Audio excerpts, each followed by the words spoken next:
সকল শিক্ষার্থীকে স্বাগত জানিয়ে শুরু করছি ম্যাথ ক্লাস। আজকে ম্যাথ ক্লাসে অষ্টম শ্রেণীর চ্যাপ্টার 4 ক্ষুদ্র সঞ্চয়ে ভবিষ্যৎ গড়ি এক্সারসাইজের 11 নম্বর অঙ্কটি সহজে সমাধান দেব। তাহলে দেখো, এখানে দেওয়া আছে শরীফা 70,000 টাকা 8% মুনাফা হারে এবং জহির 50,000 টাকা 12% মুনাফা হারে ব্যাংকে জমা রাখলো। 6 বছর পরে কে কত বেশি লাভবান হবে? তাহলে দেখো প্রথমে শরীফার ক্ষেত্রে লিখি, এখানে শরীফার মূলধন বা আসল লিখি। শরীফার মূলধন বা আসল, যেহেতু এখানে দুইজন ব্যক্তি শরীফা এবং জহির, সুতরাং এখানে শরীফার ক্ষেত্রে শুধুমাত্র পি ধরি, আসল পি এখানে দুইজন, সুতরাং একজনকে পিছাপোয়ান, অন্যজনকে শুধুমাত্র পি ধরে আমরা পাই। এখানে শরীফার মূলধন বা আসল পি ইকুয়াল 70,000 টাকা। আমরা এখানে 70,000 টাকা মুনাফার হার দিয়ে প্রকাশ করা হয়। আর ইকুয়াল এখানে 8%, এখানে মুনাফার হার অর্থাৎ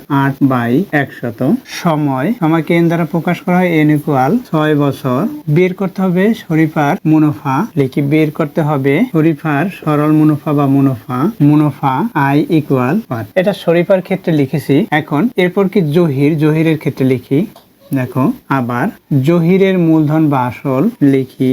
জহিরের মূলধন P1 ইকুয়াল 50,000 টাকা মুনাফার হার জহিরের ক্ষেত্রে 1 ধরেছি, অর্থাৎ R1 ইকুয়াল এখানে 12% ইকুয়াল 12/100। সময় উভয় ক্ষেত্রে সময় সমান, এই সময়কে এন দ্বারা প্রকাশ করি, N1 দিতে পারি। এখানে N1 দেই, যেহেতু এটা সব প্রত্যেকটি 1 ধরেছি। N1 ইকুয়াল 6 বছর। বের করতে হবে লিখি, বের করতে হবে জহিরের মুনাফা বা সরল মুনাফা। বের করতে হবে জহিরের মুনাফা I1 ইকুয়াল কোশ্চেন মার্ক। এটা বের করব আমরা। তাহলে দেখো, এখানে PNR, এখানেও তদ্রুপ PNR, এগুলোর মান দেওয়া, সুতরাং এটা সরল মুনাফার ক্ষেত্রে অর্থাৎ I ইকুয়াল PNR এই সূত্রটি প্রযোজ্য হবে। তাহলে আমরা লিখি, দেখো প্রথমে লিখি, এখানে প্রথমে হচ্ছে শরীফা, সুতরাং লিখি শরীফার ক্ষেত্রে আমরা জানি I ইকুয়াল অর্থাৎ সরল মুনাফা বা মুনাফা লিখি, আমরা জানি সরল মুনাফা I ইকুয়াল PNR। অতএব সরল মুনাফা I ইকুয়াল, আমরা পি এর মান বসাবো শরীফার ক্ষেত্রে। এখানে 70,000 টাকা ইন্টু এন হচ্ছে সময় 6 বছর ইন্টু আর শতকরা মুনাফার হার এখানে 8/100। এটা যেহেতু সবগুলোই মুনাফা যেহেতু, সুতরাং এটা হবে টাকা। এখানে টাকা লিখি, ইকুয়াল দেই 100 দিয়ে 70,000 ভাগ দেই। এখানে 2টা শূন্য আছে, এখান থেকে 2টা শূন্য বাদ যাবে, অর্থাৎ এখানে 700 হবে। এখন 700, 6 এবং 8 এগুলো গুণ করি, তাহলে হবে 33,600 টাকা। এটা হলো, অতএব শরীফা 6 বছর পরে মুনাফা পাবে এত টাকা। অতএব লিখি শরীফা 6 বছর পরে মুনাফা, এখানে পাবে লেখা, সুতরাং পাবে কত টাকা? 33,600 টাকা। শরীফার ক্ষেত্রে বের করেছি।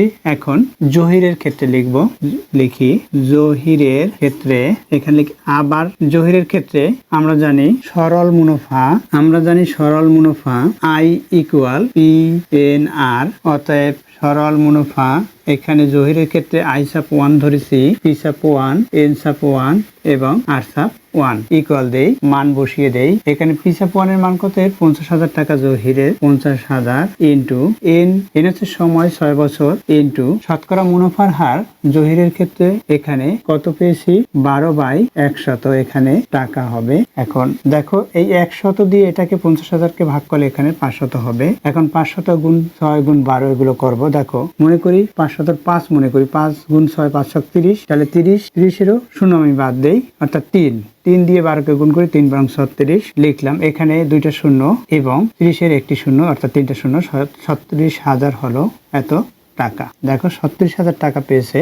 এখন এখানে দেখো, এখানে 33,600, এখানে 36,000 টাকা। এখানেই আমরা বুঝতে পারি কে বেশি লাভবান হবে। তাহলে এখানে আমরা লিখতে পারি জহির 6 বছর পরে এত টাকা মুনাফা পাবে। তাহলে লিখি, অতএব জহির 6 বছর পরে 36,000 টাকা মুনাফা পাবে। এর কারণে আমরা দেখতে পাচ্ছি যে জহিরের মুনাফার হার বেশি, অর্থাৎ মুনাফা বেশি পেয়েছেন জহির, তাই এই বেশি থেকে এই কমটা বিয়োগ করব, তাহলে জহির লাভবান হবে।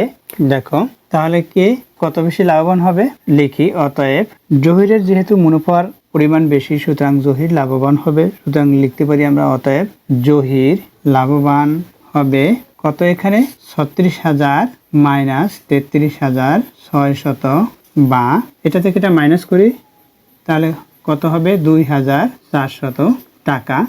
এটা হচ্ছে অ্যান্সার, অর্থাৎ 2,400 টাকা হচ্ছে জহির বেশি পাবে। সুতরাং জহির 2,400 টাকা লাভবান হবেন। এটা হচ্ছে অ্যান্সার। আশা করি বুঝতে পেরেছো কিভাবে করতে হবে। এতক্ষণ ম্যাথ ক্লাসের সাথে থাকার জন্য সকলকে ধন্যবাদ জানিয়ে আজকের মতো বিদায় নিচ্ছি।